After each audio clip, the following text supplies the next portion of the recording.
Sir నమస్తే. నమస్తే అండి.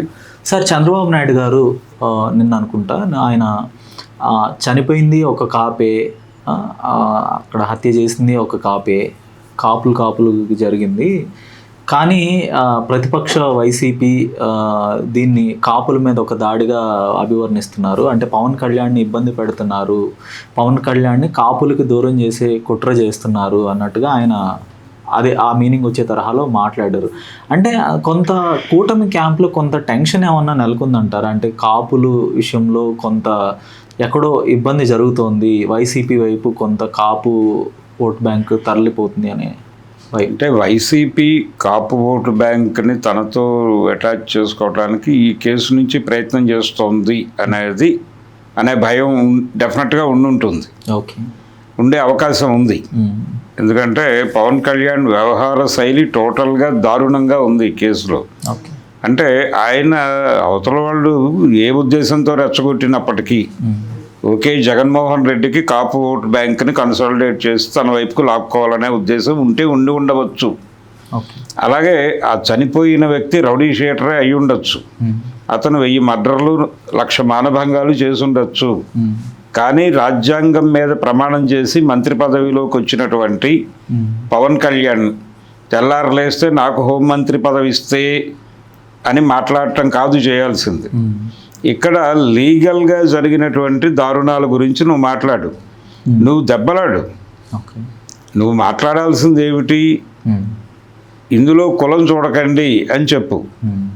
అక్కడ చట్టపరమైన ఉల్లంఘనలు అనేకం జరిగినాయి. అతన్ని ఎవరో అరెస్ట్ చేసి పట్టుకొచ్చి ఆ స్టేషన్లో పడుకోబెడితే చంపేసే అధికారం ఆ స్టేషన్ హౌస్ ఆఫీసర్కి ఎవడిచ్చాడు అని నువ్వు మాట్లాడు అనే మాట ఆయన నోట్లోంచి బయటకు రాలా. పవన్ కళ్యాణ్ నోట్ నుంచి తన్ని తాను టోటల్గా ఈ కేసులో అప్రతిష్ట పాలు చేసుకున్నాడు ఆయనే స్వయంగా, ఎవరూ చేయలా.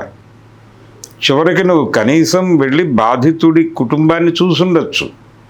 నీకు కాపు ఓటు బ్యాంకు మీద శ్రద్ధ లేకపోతే జనసేన కాపు నాయకులతో ఎందుకు ప్రెస్ మీట్ పెట్టించి మాట్లాడించావు? కాపు నాయకులు కొంతమంది ప్రెస్ మీట్ పెట్టి మాట్లాడారుగా, పవన్ కళ్యాణ్కి అనుకూలంగా మాట్లాడారు. ఆయన్ని ప్రొటెక్ట్ చేసుకుంటున్నాం మేమని కూడా మాట్లాడించారు. బాధిత కుటుంబంలో కూడా జనసేన సభ్యులే. ఆయన మాకు జనసేన సభ్యత్వం ఉంది, ఇదిగో ఐడి కార్డులు అని చూపించాడు మేనమావ గారు. అక్కడి నుంచి కూడా మాకు న్యాయం జరగటం లేదు అన్నాడు మొదట. తర్వాత న్యాయం చేసింది చంద్రబాబు గారు. ఇప్పుడు సైలెంట్ అయిపోయారు అందరూ. అంటే డీల్ సెట్ అయిపోవడానికి ముందు వరకు వాళ్ళు కూడా జనసేన వైపు ఆశగా చూసి ఆశాభంగం పొందిన వాళ్ళే. అంటే బాధిత కుటుంబానికి కనీస ఓదార్పు నీ దగ్గర నుంచి లేదు. నువ్వేమో కాపు ఓట్లు ఉన్నాయని చెప్పి నామినేషన్ వేస్తావు. ఎక్కడ నువ్వు ఎక్కడ గాజువాకలో వేసినా కాపు ఓట్లు ఉన్నాయనే వేసావు, భీమవరంలో వేసినా కాపు ఓట్లు ఉన్నాయనే వేసావు, పిఠాపురంలో పీఠం వేసినా నువ్వు కాపు ఓట్లు ఉన్నాయనే పెట్టావు. నీకేమో కాపు ఓట్ల మీద ప్రేమ ఉంటుంది. వాళ్ళందరూ నీకు ఓటు వేయకపోతే నువ్వు వాళ్ళని తిడతావు, చంపేస్తానని బెదిరిస్తావు, ఇన్ని డ్రామాలు ఆడతావు. నువ్వేమో నాకు కాపుతో ఏం సంబంధం అని మైక్ తీసుకుని రోడ్డెక్కి మాట్లాడతావు. ఎలా అర్థం చేసుకోవాలి ఆ డ్యూయాలిటీని, ఆ మనిషిని? అంటే పొలిటికల్ కన్సిస్టెన్సీ ఉండాలి కదా మనిషికి, మినిమం ఒక ఇంటిగ్రిటీ ఉండాలి కదా. ఆ ఇంటిగ్రిటీ ఏనాడు లేదు పవన్ కళ్యాణ్కి. ఆయన పిచ్చి మాటలు మాట్లాడటంలో సిద్ధహస్తుడు. అంటే చాలామంది నేతలు అఫ్కోర్స్ ప్రాక్టికల్గా ఆలోచిస్తారు, ప్రాక్టికల్గా తాము ఎక్కడ గెలుస్తామో అక్కడే పోటీ చేస్తారు తమ కులస్తులు ఉన్న చోట. కానీ ఈ కులంతో నాకు సంబంధం లేదని చెప్పడం ఎక్స్ప్లిసిట్గా పైకి మాట్లాడితే ఇదంతా ఒక హిపోక్రసీ, ఒక డ్రామానే. అంతకు మించి ఎందుకు నామినేషన్ వేసావు? అక్కడ నువ్వు వెళ్ళి రాయలసీమలో వేసుకో. అంటే ఒక అమెచ్యూరిష్ పాలిటీషియన్ లేదు. ఆయనకి ఎక్కడికక్కడ ఏదో ఒక లాబియింగ్, ఒక కనెక్టివిటీ, ఒక ఆఫరు ఉంటుంది. ఓకే, ఆ పరిధికి తన్ని తాను కుదించేసుకుని మాట్లాడేస్తాడు. ఇప్పుడు ప్రధానమంత్రి గారు ఆయనతో గంట సేపు మాట్లాడాడు హైదరాబాద్లో. మాట్లాడిన తర్వాత ఈ జాతీయ సమగ్రత లాంటి పిచ్చి మాటలన్నీ మాట్లాడుతున్నాడు ఆయన. అంతకుముందు లేదు ఈ పైత్యం. ఈ పైత్యాన్ని ఇంజెక్ట్ చేసి వెళ్ళుంటాడు ఆయన. ఇంజెక్ట్ చేసినటువంటి పైత్యం ప్రకోపమే ఈయన బహురకాలుగా ప్రదర్శిస్తున్నాడు రోడ్ల మీద పవన్ కళ్యాణ్. ఈ ప్రదర్శన ఒక రకంగా చంద్రబాబు నాయుడు గారు కూడా ఎంటర్టైన్ అవుతున్నాడు. ఇది బాగానే ఉంది అంటే జాతీయ సమగ్రత అనే అకౌంట్లో ఈయన ఢిల్లీకి వెళ్ళిపోతే మనం మన డ్రామా మన పద్ధతిలో ఇక్కడ నడుపుకోవచ్చు అనే ఒక అభిప్రాయానికి వచ్చాడు ఆయన చంద్రబాబు. అందుకని ఆయన ఎవరేం మాట్లాడినా ఇప్పుడు ఇందాక పవన్ కళ్యాణ్ని ఎవరైనా తెలుగుదేశం వాళ్ళు కూడా అంటే తెలుగుదేశం అనుకూలులు కూడా పవన్ కళ్యాణ్ మీద కొంచెం విమర్శలు చేస్తున్నారు. దాడి బలంగా చేసేటువంటి వాళ్ళందరూ తెలుగుదేశం వైపు సానుకూలంగా ఉండేవాళ్లే అని ఒక మాట నడుస్తోంది. కానీ ఇక్కడ చంద్రబాబు ఆయన్ని వీళ్ళు ఉంటారు, వీళ్ళందరూ ఉండగానే చంద్రబాబు నాయుడు అల్లరి చేయకండి ఆయన గొప్పవాడు అని చెప్తూ ఉండాలి మధ్యలో. అది చెప్పడం కోసం వీళ్ళందరూ పవన్ కళ్యాణ్ని తిట్టాలి. తిడుతుంటే అని చెప్పి స్కూల్ టీచర్ ఎలాగైతే క్లాస్ రూమ్ ఆర్డర్లు తప్పినప్పుడు వాళ్ళు డస్టర్ పెట్టి ఒకసారి కొడతారు, లేకపోతే చాక్ పీసులు విసురుతారు, అదే స్ట్రాటజీ చంద్రబాబు గారు అమలు చేస్తూ ఉంటాడు. అలా ఒక క్లాస్ టీచర్ క్యారెక్టర్లో ఆయన వ్యవహరిస్తూ ఉంటాడు. ఈ మొత్తం డ్రామాకి సూత్రధారి ఈయనే అనేది ప్రపంచానికి తెలుస్తూ ఉంటుంది. పవన్ కళ్యాణ్ని నడిపే శక్తులు ఢిల్లీలో ఉంటాయి. ఢిల్లీ నుంచి పవన్ కళ్యాణ్ మీద జరుగుతున్న ఆపరేషన్ ఈయనకు తెలుసు చంద్రబాబుకి. దానికి ఈ ప్రపంచం ఎలా రియాక్ట్ అవుతుందో చూస్తాడు. చూసి దానిలో తన గేమ్ ఏమిటి, తన డైలాగ్ ఏమిటి అని తనే రాసుకుని ఆ స్క్రిప్ట్ ప్రకారం ఆయన యాక్ట్ చేస్తాడు. ఆ స్క్రిప్ట్ పండటం కోసం కొంతమంది కో-ఆర్టిస్టులను పెట్టుకుంటాడు. వాళ్ళతో తను చేయించదలుచుకున్న గొడవ చేయిస్తాడు. చేయించి మళ్ళీ మీరు అలా మాట్లాడకండి అని ఈయనే కోప్పడతాడు. కోప్పడి ఆయన గొప్పవాడే మర్నాడు నుంచి మళ్ళీ ఒక 2-3 రోజులు వీళ్ళు ఆయన గొప్పవాడేటండి చంద్రబాబు గారు చెప్పాక మాకు అర్థమైంది అని చెప్తారు. ఇలాంటి అంటే ఒక పురాతన డ్రామాని చంద్రబాబు నాయుడు ఎప్పటికప్పుడు కొత్తగా ఆడుతూ ఉంటాడు. ఇది పవన్ కళ్యాణ్తో ఆయన వ్యవహరిస్తున్న తీరుకు సంబంధించి. అంతే తప్ప వాళ్ళు ఏదో పవన్ కళ్యాణ్ని డిజోన్ చేసుకోవాలనుకోవట్లేదు. వాళ్ళకి ఇప్పటికీ కాపు ఓట్ బ్యాంక్ మీద కొద్దో గొప్ప పట్టు ఉన్నది త్రూ పవన్ కళ్యాణ్. గతంలో తెలుగుదేశం పార్టీకి కాపు ఓట్ బ్యాంక్ మీద బలమైన పట్టు ఉన్నది ఒక టైంలో, నిజం అది. రామారావు గారి టైంలో ఆ పట్టు కాపు ఓట్లు కొంత అటు ఇటు ప్రతి ఎన్నికకి కొంత స్విచ్ అవుతా ఉంటారు కదా సార్, అది మనం ట్రెండ్స్ గమనిస్తే. అంటే ఒక టైంలో కన్సాలిడేట్ అయి ఉంది అది. ఆ తర్వాత రకరకాలుగా ఎవరి పద్ధతిలో వాళ్ళు ఆ ఓట్ బ్యాంకుని తమకు అనుకూలంగా మలుచుకుంటూ వస్తున్నారు.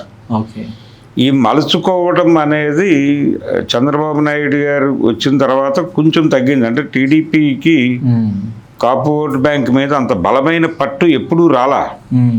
అందుకని పవన్ కళ్యాణ్ మీద డిపెండ్ అవుతున్నాడు ఆయన. ఒక దశలో ఉంది, రామారావు టైంలో ఉండింది అది.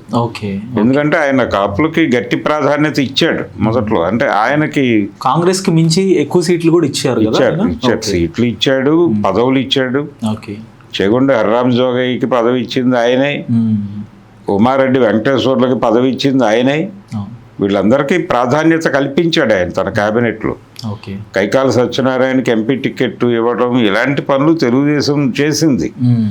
అయితే ఒక దశలో కొంచెం ఎక్కువ పనిచేశారు. తర్వాత రంగా సెంటర్గా అది మనకి వ్యతిరేకంగా వెడుతోంది అనే ఇంప్రెషన్ వచ్చింది వాళ్ళకి. ఆ ఇంప్రెషన్ వచ్చిన తర్వాత కాపుల పట్ల కొంత అనుమానపు చూపులు మొదలైనాయి. రామారావు గారు ఓడిపోవడానికి కారణం ఆయన అదే అనేది అందరికీ అర్థమైంది. అక్కడి నుంచి తెలుగుదేశం ధోరణి మారటం మొదలైంది. ఆ ధోరణి మారుతున్న క్రమంలో రామారావు గారు వెళ్ళిపోవటం, చంద్రబాబు నాయుడు నాయకుడిగా ఎమర్జ్ అవ్వటం, ఈయన చాలా క్లియర్ గీతలు గీసి రాజకీయం నడపడం మొదలుపెట్టాడు. మనకి అనుకూలంగా లేని వారి జోలికి వెళ్ళొద్దు, వాళ్ళతో ఎలా వ్యవహరించాలో అలాగే వ్యవహరిద్దాం, ఇది ప్రోగ్రాం చంద్రబాబుది. ఆ పద్ధతిలో ఆయన వ్యవహార శైలి నడుస్తుంది. అందుకని పవన్ కళ్యాణ్ అంటే కాపు ఓటు బ్యాంక్ ప్రస్తుతం కూటమికి సరెండర్ అయిన కాపు ఓటు బ్యాంక్ మొత్తం పవన్ కళ్యాణ్ కంట్రోల్లో ఉంది. ఇప్పుడు వైసీపీ కాపు నేతలందరూ కలిసి ఒక సమావేశాన్ని ఏర్పాటు చేసుకోవటం, దీన్ని ఎట్లా చూస్తారంటే కొంత దాన్ని కొంత చీల్చడానికి ప్రయత్నం చేయటం, అంటే దాన్ని ఈ కేసులో ఉన్నటువంటి కులకోణాన్ని కొంచెం బలంగా ప్రొజెక్ట్ చేసి, గతంలో కూడా విజయవాడలో ఈ పోలీసు దీనిలో కస్టోడియల్ డెత్లకి గురైన వాళ్ళలో కాపుల సంఖ్య ఎక్కువ. ఓకే, దాన్ని కొంచెం ఫోకస్ చేయటం ద్వారా పవన్ కళ్యాణ్ వ్యవహరించాల్సిన పద్ధతిలో వ్యవహరించలేదు అనేది ఎక్స్పోజ్ చేయటం ద్వారా వాళ్ళకి చంద్రబాబు టార్గెట్ కాదు ఆ ఏరియాలో. ఓకే, తెలుగుదేశం ఆల్రెడీ కాపు వ్యతిరేక పార్టీగా ముద్ర పడిపోయింది ఏది రంగా హత్యానంతరం. కాబట్టి ఆ మసి యాజ్ ఇట్ ఈస్గా పూస్తూనే ఓకే, రెండో వైపు పవన్ కళ్యాణ్ కంట్రోల్లో ఉన్న కాపు ఓట్ బ్యాంక్ని కొంతవరకు బయటకు తీసుకురావటం అనేది వ్యూహంగా వీళ్ళు పావులు కదిపారు. ఓకే, అంటే నేను విన్నదాని ప్రకారం సార్, అంటే ఇప్పుడు ఈ సమావేశం వెనకాల ఒక పెద్ద స్ట్రాటజీ ఉంది. వాళ్ళు ఆ స్ట్రాటజీని అమలు చేయబోతున్నారు. అంటే క్షేత్రస్థాయిలో ఎవరెవరైతే ఉన్నారో జనసేనకు సంబంధించిన ద్వితీయ శ్రేణి నేతలు అసంతృప్తితో ఉన్నారో, ఈ ప్రభుత్వంలో ఆశించిన మేర ఫలాలు అందని వ్యక్తులు, కష్టపడి నష్టపోయిన వ్యక్తులు, వీళ్ళందరినీ మనం మన వైపు తెచ్చుకోవాలి. తెచ్చుకుని వాళ్ళకి ఒక అప్లిఫ్ట్మెంట్ ఇవ్వాలి, అష్యూరెన్సెస్ ఇవ్వాలి. ఇస్తే కదులుతారు అనేది ఒక ప్రోగ్రామ్ ఉంటే ఉండుండొచ్చు. కానీ దీనికంటే బ్రాడర్ వేలోనే కాపు ఓట్ బ్యాంకులో ఉన్నటువంటి నమ్మకాన్ని చెదరగొట్టాలి. పవన్ కళ్యాణ్ మీద ఉన్న నమ్మకాన్ని ఏదో మేరకు చెదరగొట్టి అక్కడ నుంచి కొంత ఓట్ బ్యాంక్ని యువతలకి షిఫ్ట్ చేయాలి. అప్పుడు పవన్ కళ్యాణ్తో మనకేమిటి పని అని ఆయన అనుకునే పరిస్థితి తీసుకురావాలి చంద్రబాబు. కానీ చంద్రబాబు కేవలం కాపు ఓట్ బ్యాంక్ కోసం మాత్రమే ఆయన మెయింటైన్ చేయట్లా. ఆయనకి ఇంకా చాలా పనులు ఉన్నాయి, పవన్ కళ్యాణ్ ద్వారా అవ్వాల్సిన పనులు. ఆయనకి ఢిల్లీ లింకులు వాటిని అలా ఉంచాలి అనుకుంటున్నాడు. ఈయన మనసులో ఆయన్ని జాతీయ సమగ్రత శాఖ మంత్రిగా యాక్సెప్ట్ చేస్తున్నాడు ఎవరు, చంద్రబాబు. మనకు ఆ ఏరియాలో ఇలాంటి వాడు ఒకడు ఉండాలి అనుకుంటున్నాడు ఆయన. అందుకని మెయింటైన్ చేస్తాడు. కాపు ఓట్ బ్యాంక్ వెళ్ళిపోతే ఆయన ఏదో గాలిలో వదిలేస్తాడు ఇన్ని అనుకోవడం తప్పు. అది వైసీపీ అతిగా ఆలోచిస్తోంది, కానీ అది కొంత మేరకు ఉంటుంది. కాపు ఓట్ బ్యాంక్ అనేది లేకపోతే పవన్ కళ్యాణ్ ని కేంద్ర ప్రభుత్వం అయినా పట్టించుకునే, ఐ మీన్ బీజేపీ అయినా కూడా పట్టించుకునే, అంటే అతనికి ఒక ఫ్యాన్ బేస్ ఉంది హీరోగా, అతను కొంత ఇన్ఫ్లుయెన్షియల్ పర్సన్, వాయిస్ ఉంది, యాక్టివ్ వాయిస్ ఉంది. ఆయన ఏదైనా పట్టుకుని ఎలాగైనా మలిచి మాట్లాడగలడు. ఆ టాలెంట్స్ని గుర్తిస్తున్నారు వాళ్ళు. అంటే ఒక మౌత్ పీస్గా ఉపయోగపడుతున్నాడు అనేది వాళ్ళ భావన. అంటే ఎక్కడో చోట ఏదో పనికి ఉపయోగపడతాడు ఇతను. ఏది చెప్తే అది చేస్తాడు కమిటెడ్గా. ఆ కమిట్మెంట్ చాలు కదా మనిషి నుంచి. వాళ్ళు కోరుకునేది అంతకుమించి ఏముంటుంది, అది చాలా. అంతకుమించి అతనికి ఏమి ఆస్పిరేషన్స్ లేవు. ముఖ్యమంత్రి కావాలి ఇలాంటి కోరికలు కోరడు అతను. నేను కేంద్రంలో మంత్రి పదవి ఆశిస్తున్నాను అనే వరకు వెళ్ళగలడేమో కానీ నేను ప్రధానమంత్రిని అవుతానని చెప్పలేడు. ఇలాంటి ఇబ్బంది లేనటువంటి ఉపయోగపడే మనిషిని ఎందుకు జారుకుంటారు వాళ్ళు? ఇంకొంచెం గట్టిగా ప్రొటెక్ట్ చేసి నిలబెట్టుకుంటారు.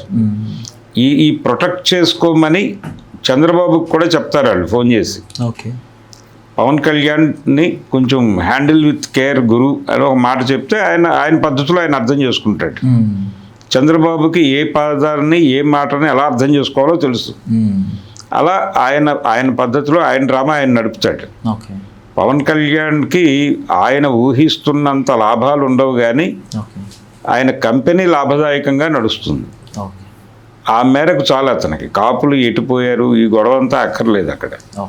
అందుకని ఆయన మాట్లాడాల్సిన మాట నిజానికి ఆయన కానీ చంద్రబాబు కానీ లేకపోతే హోంమంత్రి అనిత గారు కానీ ఇక్కడ మాట్లాడాల్సిన విషయం స్ట్రైట్గా మీరు వైసీపీ మీద విమర్శ చేయదలుచుకుంటే వాళ్ళు దీన్ని క్యాస్ట్ ఇష్యూగా మారుస్తున్నారు. కానీ క్యాస్ట్కి మించి చాలా జరిగింది ఇక్కడ. క్యాస్ట్ కంటే కూడా అక్కడ చట్టపరమైన ఉల్లంఘనలు చాలా ఉన్నాయి ఈ కేసులో. సిఐ వ్యవహార శైలి చాలా అనుమానాస్పదంగా ఉంది. దీనికి సంబంధించి మేము బాధ్యత తీసుకుంటున్నాం. దీనికి సంబంధించినటువంటి ఎవరు అతన్ని ఇన్ఫ్లుయెన్స్ చేశారో వాళ్ళు ఎంతటి వాళ్ళనైనా సరే తీసుకొచ్చి బోన్లో నిలబెడతాం. ఇలాంటి ప్రకటన ఇవ్వాలి కదా ప్రభుత్వం. పవన్ కళ్యాణ్ కూడా ఇదే మాట్లాడాలి కదా. అది మాట్లాడకుండా మిగిలిన చెత్త అంతా ఎందుకు మాట్లాడుతున్నారు వీళ్ళు అంటే వీళ్ళకి కూడా భారీగా ముడుపులు ముట్టుండాలి. ఓకే. ఎవడైతే క్రైసిస్ ఉన్నాడో అక్కడ అతను నోరు విప్పితే బయటపడే పేరు కలిగిన వాడు ఎవడు అనేది ఓకే వెతికితే దొరుకుతుంది రూట్. ఓకే. అందుకని ఈ గాదె సాయి కృష్ణ ఎపిసోడు ఇవన్నీ జరుగుతున్న క్రమంలో ఆ కేసు పట్ల ఆయన కాపు నాయకుడిగా స్పందించమని ఎవడు అడగల. ఒక ఉప ముఖ్యమంత్రిగా, ఒక ప్రపంచం తెలిసిన వ్యక్తిగా నువ్వు రియాక్ట్ అవ్వాల్సిన పద్ధతిలో రియాక్ట్ కాలేదు ఇప్పటికీ. ఓకే. ఇన్ని విమర్శల తర్వాత కూడా ఆయన రియాక్ట్ అవ్వాల్సిన పద్ధతిలో లేడు. అందుకని కాపులు కొంత డిజోన్ చేసుకునే మూడ్లో కనిపిస్తున్నారు. ఓకే. ఈ వాతావరణాన్ని పొలిటికల్గా తనకు అనుకూలంగా మలుచుకోవటానికి సహజంగానే వైఎస్ఆర్సీపీ ఉత్సాహం చూపిస్తోంది. ఓకే. అక్కడ వీళ్ళ తప్పు కనిపిస్తుంది కానీ ఆయనది తప్పని అనలేము. ఓకే. ఎందుకంటే ఈ అవకాశం దొరికినప్పుడు వినియోగించుకోకపోతే ఆయన రేపు పొద్దున చారిత్రక తప్పిద్దామని ఒక డాక్యుమెంట్ రాసుకోవాలి. ఆ ప్రమాదం నుంచి బయటపడటం కోసం ఆయన కొంచెం యాక్టివేట్ అయ్యాడు. ఆయన క్యాడర్ని యాక్టివేట్ చేశాడు. అదే సమయంలో పవన్ కళ్యాణ్ కూడా తన క్యాడర్ని అప్రమత్తం చేశాడు. నాకు మాట్లాడటానికి ఏమన్నా సెన్సిబిలిటీస్ అడ్డుండొచ్చు కానీ మీరు మాట్లాడొచ్చు కదా అన్నాడు ఆయన. వాళ్ళు మాట్లాడటం డ్యూటీ ఎక్కారు. బాలినేని శ్రీనివాసులు రెడ్డి మైకులు పట్టుకొని మాట్లాడాడు. నానాజీ మాట్లాడాడు కాకినాడ నుంచి. ఇలా కొంతమంది మహిళలు కూడా రోడ్డు మీదకి వచ్చి మాట్లాడుతున్నారు. జనసేన, వైఎస్ఆర్సీపీ ఈ కేసు, ఈ వ్యవహారంలో కాపుల్ని లాగటం, పర్టికులర్గా పవన్ కళ్యాణ్ని లాగటం మీద వీళ్ళు రియాక్ట్ అయ్యి దాడులు చేస్తున్నారు. అది నడుస్తోంది. కేవలం ఇది డ్రామా మాత్రమే. ప్రతిదీ ఆర్గనైజ్డే. ఆ కేసుకు సంబంధించి లేకపోతే కాపు ఓటు బ్యాంకుకు సంబంధించి బయట జరుగుతున్న చర్చలు ఇవన్నీ కూడా పొలిటికల్ స్పేస్లో జరుగుతున్నాయి. గ్రౌండ్ రియాలిటీ వేరే ఉంది. అందుకని ఇవన్నీ ఉపరితలం మీద జరుగుతున్న చర్చలు. ధన్యవాదాలు sir. Thank you. Hello, Telugu రాజ్యం ఛానల్ చూస్తున్నారా? సామాజిక, రాజకీయ, జీవన చిత్రణే తెలుగు రాజ్యం. అతిశయోక్తులు, అసత్యాలు ఉండవు. రాజకీయ కోణం కాదు, ప్రజా కోణమే కొలబద్ద. తెలుగు రాజ్యం వీక్షణ మీ ఉత్తమ అభిరుచికి నిదర్శనం.